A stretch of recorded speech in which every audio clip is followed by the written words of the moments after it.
अस्सलाम वालेकुम एवरीवन, कैसे हैं आप सब लोग? उम्मीद है सब लोग ठीक होंगे। मैं भी बिल्कुल ठीक हूँ। Welcome back to another vlog. इस व्लॉग को शूट करते हुए मुझे 2 से 3 दिन लग गए थे और इतना ज़्यादा काम था कि एक दिन में व्लॉग मेरा कंप्लीट ही नहीं हो सका। तो फिर मैंने अलग-अलग से क्लिप शूट किए थे और काफ़ी सारी चीज़ें थी जो मैंने इस मंथ से पहले आई थिंक दिसंबर में मैंने ली थी और लेकर रखी हुई थी। तो आज वो मैं सारी चीज़ों को ओपन करके आप लोगों के साथ शेयर भी करूँगी क्या-क्या मैंने लिया हुआ था घर के लिए। और यहाँ पे मैं चिकन को मैरिनेट कर रही हूँ। सबसे पहले मैंने चिकन को वॉश किया, फिर पानी में मैंने थोड़ा-सा सॉल्ट ऐड किया, विनेगर ऐड किया और चिकन को आधे घंटे के लिए इसमें डिप करके रख दिया था। चिकन लेग एंड थाई है और इसके आई थिंक 5 टू 6 पीस होंगे। और जब भी मैंने मैरिनेशन करनी होती है ना चिकन की, उससे पहले मैं इसको सॉल्ट और विनेगर में डिप ज़रूर करके रखती हूँ। एक तो चिकन बहुत मज़े का बनता है, इससे मॉइस्ट भी रहता है और चिकन के अंदर जो स्मेल होती है ना हल्की सी एक कुक होने के बाद भी आती है ना, वो नहीं आती है फिर। चिकन की मैरिनेशन के लिए मैंने 3 टू 4 टेबलस्पून थिक योगर्ट लिया है। इसमें मैंने हाफ लेमन स्क्वीज़ किया था, ऑलिव ऑयल डाला है और बाकी जो मसाले इसमें मैंने डाल दिए थे। स्पाइसेस में मैंने इसमें जो यूज़ किया है उसमें तंदूरी मसाला है, लाल मिर्च है, हल्दी पाउडर थोड़ा सा डाला था मैंने, साथ में ब्लैक पेपर डाला है, गार्लिक पाउडर डाला था और अनियन पाउडर डाल के सारी चीज़ों को मिक्स करके अच्छे से, तो उसको मैंने चिकन को डिप करके उसको अच्छे से बस मसाला वगैरह इसको लगा दिया था और बस इसको मैं 2 घंटे के लिए जो है फ्रिज में रख दूँगी और उसके बाद हम इसका करेंगे बारबेक्यू। मैरिनेशन बहुत ही सिंपल सी है लेकिन जब ये बन जाता है ना तो बहुत मज़े का बनता है। आप इसको बारबेक्यू करके भी खा सकते हैं, इसके अलावा आप इसको स्टीम भी कर सकते हैं और तवे पे भी फ्राई करके खा सकते हैं, एयर फ्राई भी कर सकते हैं। सो ये सारे बॉक्सेस हैं जिनको अभी मैं अनबॉक्स करूँगी और आप लोगों के साथ शेयर करूँगी इनमें क्या-क्या चीज़ें हैं। और ये मैंने लास्ट मंथ ली थी और इसको 1 महीना हो चुका है, मेरे घर में ये ऐसे ही पड़ी हुई हैं। तो मैंने कहा यार इनको उठाती हूँ और इनको ओपन करके ना जो-जो चीज़ें मैंने ली हैं उनको सेट करती हूँ। अब बॉक्सेस इतनी ज़्यादा स्पेस ले रहे थे घर में, तो मैंने कहा अगर मैंने ओपन ना किए तो ये इस तरह से ना बहुत ज़्यादा स्पेस ले लेंगे और अच्छे भी नहीं लग रहे थे बॉक्स भरे हुए। और इशू ये था कि जब इनको अनबॉक्स करना होता है ना तो फिर इनको सारा असेंबल करना पड़ता है और असेंबल में बहुत टाइम लगता है। तो मुझे भी अकेले तो मेरे से नहीं सारी चीज़ें असेंबल होती, तो फिर हस्बैंड का भी वेट करना पड़ता है कि हस्बैंड कब फ्री हैं तो वो मेरे साथ हेल्प करके सारी चीज़ों को जो है ना असेंबल करवा दें। अच्छा, ये मैंने सारी चीज़ें ली थी लास्ट मंथ और जब यहाँ पर सारी सेल्स लगी हुई थी और ये जो सेल्स हैं अभी भी स्टिल ऑन गोइंग हैं यहाँ पर। लेकिन ये कि ये बहुत अच्छा टाइम होता है, अगर आप इस टाइम पर ये सारी चीज़ें सेल से ले लेना घर के लिए जो भी आपको सामान चाहिए तो आपको अच्छी प्राइसेस में मिल जाता है। उसके बाद फिर इनकी प्राइसेस चेंज हो जाती हैं और फिर सब कुछ जो है ना काफ़ी एक्सपेंसिव हो जाता है। यहाँ पर जो हॉलीडेज़ टाइम है ना बहुत सबसे बेस्ट टाइम होता है जिसमें आप अपनी अच्छी से शॉपिंग कर सकते हैं घर के लिए, अपने लिए, क्योंकि यहाँ पर बहुत सारी चीज़ें सेल पर होती हैं और उसके बाद फिर बहुत महंगा हो जाता है सामान, फिर ख़रीदना मुश्किल हो जाता है। अच्छा, यहाँ पर जो है ना मैंने लिविंग एरिया के लिए ये एक लैंप सेट लिया था पूरा, जिसमें ये 3 पीस लैंप सेट है और मुझे सिल्वर कलर में ही चाहिए था और मुझे ये मिला कॉस्टवे से। कॉस्टवे से मैंने काफ़ी शॉपिंग की थी, काफ़ी अच्छी-अच्छी प्राइसेस में वहाँ से मुझे सारा ये सामान मिला है और अभी भी इनकी जो सेल्स है स्टिल चल रही हैं, तो अगर आपने लेना हो तो कॉस्टवे पे आप देख सकते हैं, काफ़ी सामान है घर के लिए, आप वहाँ से ले सकते हैं। तो ये वाले सिल्वर लैंप्स मुझे वहाँ पे मिले और बस इनको ये था कि असेंबल करने में थोड़ा टाइम लग गया क्योंकि इनके जो शेड्स थे ना वो भी घर में खुद ही बनाने थे। तो लेकिन आसान था, असेंबल करना इतना मुश्किल नहीं था। बट यहाँ पर मेरे पास जो लैंप था ना ये मैंने उठा दिया। इसमें 2 साइडेबल लैंप हैं और 1 फ्लोर लैंप है।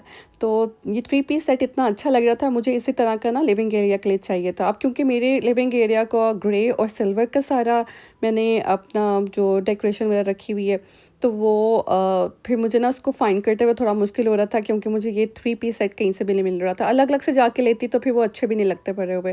बट ये वाले बहुत अच्छे लग रहे थे, बहुत मटेरियल इसका अच्छा यूज़ हुआ हुआ है, हैवी ड्यूटी हैं और इनकी लुक इतनी लग्ज़री लग रही थी, मतलब मेरा लिविंग एरिया ना इनकी वजह से और भी ज़्यादा अच्छा लगने लग गया था। हर जगह पे जाकर लैंप्स थोड़ा देखती रहती थी लेकिन मुझे 3 पीस तो एक तो मिलता ही नहीं था। यहाँ तो अगर कोई मुझे लैंप्स मिल भी जाते थे, उनके शेड्स ठीक नहीं होते थे या उनका कलर अच्छा नहीं होता था। यहाँ तो लैंप साइज़ में बहुत बड़े होते थे, यहाँ तो बहुत छोटे होते थे, तो वो साइज़ भी मुझे एक परफेक्ट वाला मिल नहीं रहा था, बट ये वाले बहुत परफेक्ट लग रहे थे। मुझे अपना घर को टाइम टू टाइम अपग्रेड करते रहना बहुत अच्छा लगता है और सीज़न के अकॉर्डिंग तो आपको पता है मैं अपने घर को सेट करती भी रहती हूँ। अब यहाँ के लिविंग एरिया के कुशन्स भी चेंज होने हैं, तो वो भी मैं देख रही थी कि अगर मुझे अच्छे कुशन्स यहाँ के लिए मिलेंगे तो मैं वो भी लूँगी और इसको चेंज कर दूँगी और शायद इन फ्यूचर मैं अपने यहाँ का फर्नीचर भी चेंज कर दूँ। ये भी सिर्फ मेरी एक थॉट है, मैं सोच रही हूँ, मुझे नहीं पता कि मैं आगे क्या करूँगी यहाँ के लिए। मुझे लगता है घर को अपग्रेड करते रहना चाहिए क्योंकि इससे आपका घर एक लग्ज़री लुक देता है और घर आपका साफ़-सुथरा लगता है और साथ में जो है ना कि एक घर में आपको एक अच्छी वाइब आती है, कभी भी आपका घर ओल्ड लुक नहीं देता है। तो टाइम टू टाइम ये करते रहना चाहिए ताकि आपका घर साफ़ रहे। अगर नहीं आप अपग्रेड नहीं कर सकते लेकिन कम से कम अपने घर की डीप क्लीनिंग कर लिया करें एवरी वीक या एवरी अदर वीक, तो वो ज़रूर किया करें। बाकी जो चीज़ें असेंबल करना आसान होती है ना मैं कर लेती हूँ, जो मुश्किल होती है ना वो मैं अपने हस्बैंड को दे देती हूँ कि आप असेंबल कर लें, मैं आपकी हेल्प करवा देती हूँ। यहाँ पर सबसे मुश्किल काम ही यही है कि जो चीज़ें आपको खुद असेंबल करनी पड़ती है ना, बहुत हार्ड होता है। इनकी इंस्ट्रक्शंस भी देख ले लो, कभी-कभार ऐसा होता है कि पार्ट्स गलत भी जुड़ जाते हैं, तो फिर हमें दोबारा से ओपन करना पड़ता है। एक ये मैंने चेस्ट स्टोरेज लिया था मेरी ये एंट्रेंस डोर के पास रखने के लिए। तो जैसे हम डोर के अंदर एंटर होते हैं ना तो यहाँ पर ये बिल्कुल साइड पे पड़ा होता है। एक तो सिटिंग भी है कि आप इसमें बैठ भी सकते हैं और इसमें काफ़ी स्पेस भी है। तो हमारे पास काफ़ी बॉक्सेस वगैरह आते रहते हैं तो इधर ऐसे ही पड़े होते हैं। तो मैंने कहा कुछ ऐसा स्टोरेज होना चाहिए जिसके अंदर मैं सारी चीज़ें जो है ना रख दिया करूँ। इसमें काफ़ी ज़्यादा स्पेस है और ये इतना अच्छा लग रहा था इस जगह पे पड़ा हुआ। पहले भी मैंने एक यहाँ पे ला के रखा था एक स्टोरेज, लेकिन वो बहुत बुरा लग रहा था क्योंकि यहाँ पर मैच ही नहीं कर रहा था। पर ये वाला ऐसा लगता है जैसे मैंने इस जगह के लिए स्पेशल तैयार करवाया है। तो ये मुझे मिला है सिर्फ $78 का, जो कि 60% ऑफ पे है और काफ़ी अच्छा है। इसका भी लिंक मैं आपको ना इन जो भी चीज़ें आपको दिखा रही हूँ इनके लिंक मैं आपको डिस्क्रिप्शन बॉक्स पे दूँगी। तो आपने मेरे डिस्क्रिप्शन बॉक्स पे सारे लिंक्स को चेक कर सकते हैं। इसके अलावा भी आपको कुछ चाहिए हो तो आप कॉस्टवे पे देख सकते हैं। कॉस्टवे से मुझे ये वैगन स्टॉलर मिली, बहुत अच्छी प्राइस पे $179 की, जबकि इसकी ओरिजिनल प्राइस थोड़ी-सी ज़्यादा थी, महँगी थी और मैं ये समर में फाइंड करी थी कि मुझे अच्छी सी वैगन स्टॉलर बच्चों के लिए मिल जाए। बट समर में इन सब चीज़ों की प्राइसेस जो है ना वो बहुत हाई होती हैं और तो सबसे बेस्ट टाइम होता है हॉलीडेज़ का जिसमें आपको इनकी प्राइसेस कम मिल जाती हैं।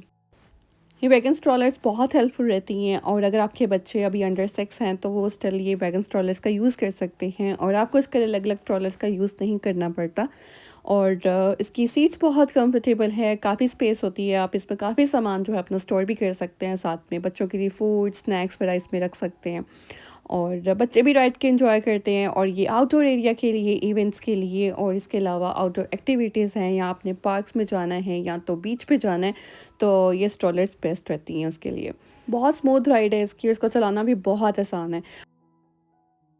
स्पेस सेविंग भी है, गाड़ी में आपकी ज़्यादा स्पेस भी नहीं लेगी, आप इज़िली इसको ट्रंक पे रख सकते हैं और इसके अलावा जो है ना इसमें आपको 2 कलर्स मिलेंगे, एक ब्लैक है और एक ग्रे है। और मैं देख रही थी कि अभी स्टिल ऑन सेल पर है तो इसलिए मैंने सोचा आप लोगों के साथ शेयर करती हूँ। If you are interested to buy this wagon stroller for your kids तो लिंक आपको इसका डिस्क्रिप्शन बॉक्स में मिलेगा, आप ज़रूर चेक करें और अपने बच्चों के लिए अगर आप लेना चाहते हैं तो मेक श्योर आप ज़रूर लें। अगेन मैं आपको बताती चलूँ, ये सारी चीज़ें आपको शेयर करने का मकसद से यही है कि जो चीज़ें यूज़फुल हैं वो मैं आप लोगों को बताती हूँ और जो मुझे लगता है कि यूज़फुल हैं, तो इसलिए मैं आप लोगों के साथ शेयर भी करती हूँ। तो अगर आप इंटरेस्टेड हो तो आप ज़रूर परचेज़ करें, ज़रूर लिंक्स को देखें जाकर। जो वेबसाइट्स मैं आप लोगों के साथ शेयर करती हूँ वो ट्रस्टेबल वेबसाइट्स होती हैं और मैं उनसे ले रही हूँ तो ट्रस्टेबल हैं, तो ही मैंने आप लोगों के साथ वो शेयर की हैं।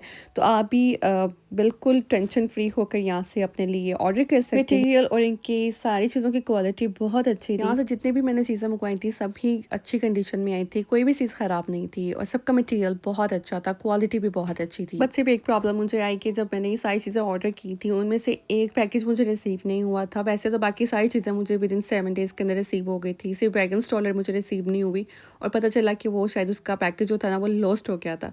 खैर उन्होंने मुझे दोबारा से वो पैकेज सेंड किया था, विदिन 5 डेज़ के अंदर वो मुझे मिल गया था। तो अगर कोई चीज़ लॉस्ट भी हो जाती है तो आपको दोबारा से रीसेंड कर देते हैं या अगर आपका मटेरियल ख़राब आता है या कोई भी चीज़ का इशू आता है तो आप उसको रिटर्न भी करवा सकते हैं। तो मेरे किचन के लिए न्यू एडिशन मैंने ये लिया है एक ट्रैश कैबिनेट। आजकल बहुत ट्रेंडी है, ज़्यादातर अब जो है ना ट्रैश कैबिनेट्स का ही यूज़ हो रहा है। घर में लोग ट्रैश कैन्स का अब कम ही यूज़ करते हैं। तो बहुत अच्छी भी रहती हैं, सेफ साइड भी रहती है। एक तो आपकी जितने भी बैड ऑडोर्स होती हैं किचन में वो कम हो जाती हैं। कैबिनेट्स बहुत हेल्पफुल रहती हैं। अच्छा, ये वाली जो ट्रैश कैबिनेट है ना, मुझे कॉस्ट बेस से बहुत अच्छी मिली है। अमेज़न पे भी है, लेकिन अमेज़न पर इशू ये है कि वहाँ पे सिर्फ ट्रैश कैन के लिए ही बना हुआ है, वहाँ पे कैबिनेट्स नहीं हैं साइड पे। तो मुझे जो था ना थोड़ी स्टोरेज भी चाहिए थी और ट्रैश कैन भी चाहिए था। तो इसमें ये था कि एक साइड पे ट्रैश कैन है, एक साइड पे स्टोरेज है, साथ में ड्रॉअर्स थे। जैसी मुझे चाहिए थी वो बिल्कुल परफेक्ट मुझे कॉस्ट वे से मिली, और कलर में भी मुझे ब्राउन कलर चाहिए था अपने किचन के लिए, तो वहाँ से मुझे मिली। वैसे तो इसकी प्राइस तो थी 400 थी, लेकिन मुझे ये मिली $169 की, तो बहुत अच्छे प्राइस में मुझे ये वहाँ से मिल गई थी। जबकि एक सिंगल ट्रैश कैन जो कैबिनेट है ना, वो ही सिर्फ $100 की अमेज़न पे लगी हुई है। तो वो लेना वर्थ ही नहीं कर रहा था, क्योंकि उसके साथ सेपरेट स्टोरेज कैबिनेट्स तो थी ही नहीं, और वहाँ पर है ही नहीं, अमेज़न पे तो है ही नहीं ये वाली। और अगर अमेज़न पे मिल भी जाए ना, तो उनकी प्राइसेस इतनी ज़्यादा है ना कि आप वहाँ पर तो सेल भी बहुत मुश्किल से लगती है, लेकिन कॉस्ट पे बहुत अच्छी प्राइस में ये लगी हुई है, और स्टिल अभी भी ये सेल पर है। तो यहाँ पर ये किया कि मैंने जो इसका टेबल है ना, कॉफ़ी टेबल्स को सेट कर दिया था। मेरी किचन में काफ़ी स्पेस सेविंग हो गई थी। जहाँ पर मैंने ट्रैश कैन रखा हुआ था, वहाँ से मैंने ट्रैश कैन को रिमूव कर दिया, और काउंटर टॉप भी मेरा बिल्कुल खाली हो गया किचन का। ट्रैश कैन बाहर पड़ा हुआ अच्छा भी नहीं लग रहा था, तो मैं बस चाह रही थी कि कुछ उसको ना हाइड कर दूँ, और कुछ ऐसा टेबल होना चाहिए जिसमें मेरा कुछ सामान भी आ जाए। कॉफ़ी टेबल भी मेरा अच्छा सेट हो जाए, उसमें ट्रैश कैन का भी हो जाए, तो वो परफेक्ट मुझे ये टेबल मिल गया उसके लिए। तो बहुत अच्छा है, रेल इसकी मटेरियल, इसकी वुड क्वालिटी सब कुछ बहुत अच्छा है। तो इस पे वाइट कलर एक अवेलेबल है, और मैंने ब्राउन लिया था क्योंकि मेरे किचन के साथ ब्राउन मैच कर रहा था, वाइट कलर का मुझे अच्छा नहीं लग रहा था। और ये एक छोटा सा क्लॉक मुझे मिला था टारगेट से, मैंने किया थी सिर्फ $5 का। तो टारगेट से ना मुझे इस तरह की काफ़ी चीज़ें अच्छी मिल जाती होती हैं, तो मैं वो लेकर आई। तो मैंने एक यहाँ पे ये रख दिया, और ये मेरा हो गया किचन का एक टेबल, कॉफ़ी टेबल सेट।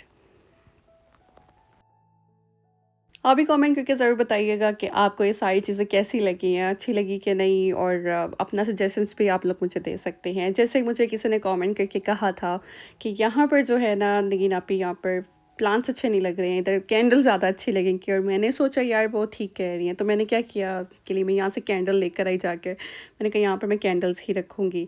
तो खैर मैंने यहाँ से प्लांट उठा दिए थे, और कैंडल्स पड़ी हुई यहाँ पर बहुत अच्छी लग रही थी। मतलब आपके सजेशंस जो आपके होते हैं ना, आप लोग जो मुझे एडवाइस भी देते हैं ना, तो मैं उसको भी सोचती हूँ कि यार नहीं, ऐसे करना चाहिए मुझे।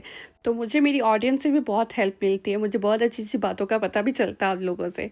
और ये जो मैंने कैंडल्स लगाई थी ना, ये टाइमर्स होते हैं, मतलब टाइमर सेट होते हैं, तो शाम के टाइम ये खुद ब खुद ऑन हो जाती हैं, फिर खुद ब खुद ये ऑफ हो जाती हैं, इनका टाइम सेट हुआ होता है। यहाँ पर मैंने फ्लोर पे ये वॉल सेट कर दिया था, ये मैंने टेबल पे रखा हुआ था, वहाँ पे मैंने लैंप रख दिया था उठाकर, जो मैंने वो उस टेबल से रिमूव किया था लैंप, तो वो मैंने उधर रख दिया है। तो इस तरह से ना मैं डेकोरेशंस को, चीज़ों को मूव अराउंड करती रहती हूँ, कभी कहीं सेट कर देती हूँ, कभी कहीं सेट कर देती हूँ।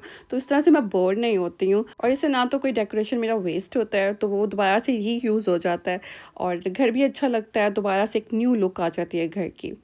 तो चलें लास्ट पैकेज की अब अनबॉक्सिंग करते हैं, और ये मैंने ली है अपनी मोस्ट फेवरेट आइटम, और जो है मेरी समर की थी, लेकिन मुझे ये जो है ना इस टाइम पर बहुत अच्छी और कम प्राइस में मिल गई है, बारबेक्यू ग्रिल मशीन। और उस टाइम पर अगर समर में जाके लो ना, तो इनकी प्राइसें तो आसमान पर होती हैं, क्योंकि समर में सबसे ज़्यादा लोग बारबेक्यू वगैरह करते हैं, तो विंटर्स में इतना नहीं होता। लेकिन ये कॉस्ट पे से मुझे काफ़ी अच्छी प्राइस में ना इस टाइम पर मिल गई थी, तो मैंने राइट अवे इसको ले लिया। मैंने कहा यार फिर अगर समर पे जाकर लूँगी ना, तो फिर इसकी प्राइसेस जो है ना फिर इतनी महंगी होगी, और नहीं ली जानी। और बारबेक्यू करने का तो बहुत दिल करता है, घर में आए दिन मेरा दिल कर रहा होता है कि बारबेक्यू करके कुछ ना कुछ बना कर खाऊं।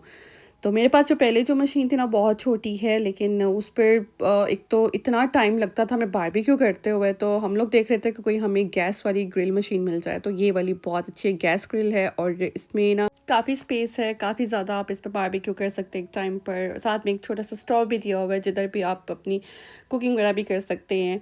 और स्टेनलेस स्टील है पूरा, लेकिन बहुत ज़बरदस्त बनी हुई है। तो make sure you check out, इनके पास बहुत सारी बारबेक्यू मशीन्स हैं, डिफरेंट डिफरेंट हैं, लेकिन हम मुझे ये वाली बहुत अच्छी लगी थी, तो मैंने ये वाली यहाँ से ले ली। बस इसके पार्ट्स को सबको असेंबल करना होता है, जब आप घर लेके आएंगे तो बस आपने असेंबल करनी है, उसके बाद आप इसको यूज़ करें। इसके साथ आपको सिलेंडर नहीं मिलेगा, सिलेंडर हमने खुद लगाया है। ऐसे बारबेक्यू मशीन है ये, बाकी सिलेंडर पर आपने इसका खुद लगाना है ला के। और एडजस्टेबल टाइम है, यहाँ पर आपको उसका टेम्परेचर भी पता चल जाएगा कितना टेम्परेचर है इस टाइम इसके अंदर, और ज़बरदस्त है। इसलिए आज मैं सोच रही थी बारबेक्यू ही करूँगी, आज आई है तो आज बारबेक्यू तो बनता है। मैंने चिकन को पहले से ही इसलिए मैरिनेट करके रख दिया हुआ था ताकि आज हम लोग बारबेक्यू कर सकें। तो आज हम लोग बारबेक्यू करेंगे, चिकन लेग पीस, आप इस पे टिक्के वगैरह बना सकते हैं, बारबेक्यू पार्टीज़ घर में कर सकते हैं। तो है विंटर्स में इतना ज़्यादा नहीं होता, लेकिन मैं तो विंटर में भी कहती हूँ कि भई बारबेक्यू होना चाहिए, मज़ा आता है ज़्यादा विंटर्स में करने का।